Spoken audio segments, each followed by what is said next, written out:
The Factor is a stallion with a really interesting profile. He was the star of the first crop of Warfront, and he's worked his way through a tough group to become the champion third crop sire and then the champion fourth crop sire. He's also had a year in Japan. So let's see what Bill Farish of Lane's End can tell us about his future. I mean, the Factor, he's one of the most underappreciated stallions in Kentucky. He had 13 stakes winners last year. That's more than Ready, Ghost Zapper, Lame, lots of very popular stallions. His best two crops are 2-year-olds and 3-year-olds of 2020.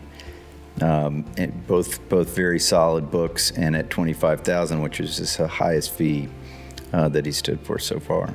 So I think it's a great time to breed to him, and his results speak for themselves. He was #1 third crop sire in 2018. He's just a very, very good stallion, and I think very underappreciated.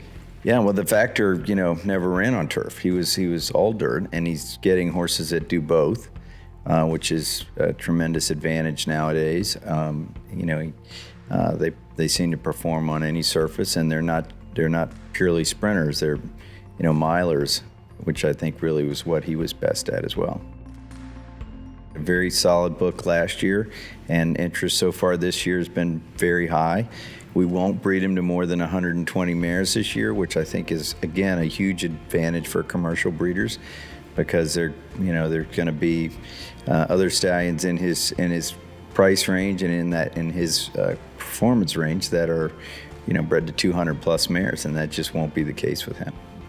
Pedigree is one of the things that attracted us to him the most. I mean, being a son of Warfront, Northern Dancer line, with Mr. Prospector on the bottom, you just can't get, a better cross than that, historically speaking. I mean, he's bred in the pink, as they say, and we were very involved with bringing Miswaki over many years ago, and so he's a son of Mr. Prospector that's dirt and turf, and so again we're seeing that with the Factor, and he's one of the top sons of Warfront, and deserves to be recognized as that. There's, interestingly enough, in his book so far this year, there's a tremendous number of the sort of savvy Florida breeders that are breeding to him, not just for the 2-year-old sales, but because they know they're durable and they'll stand training.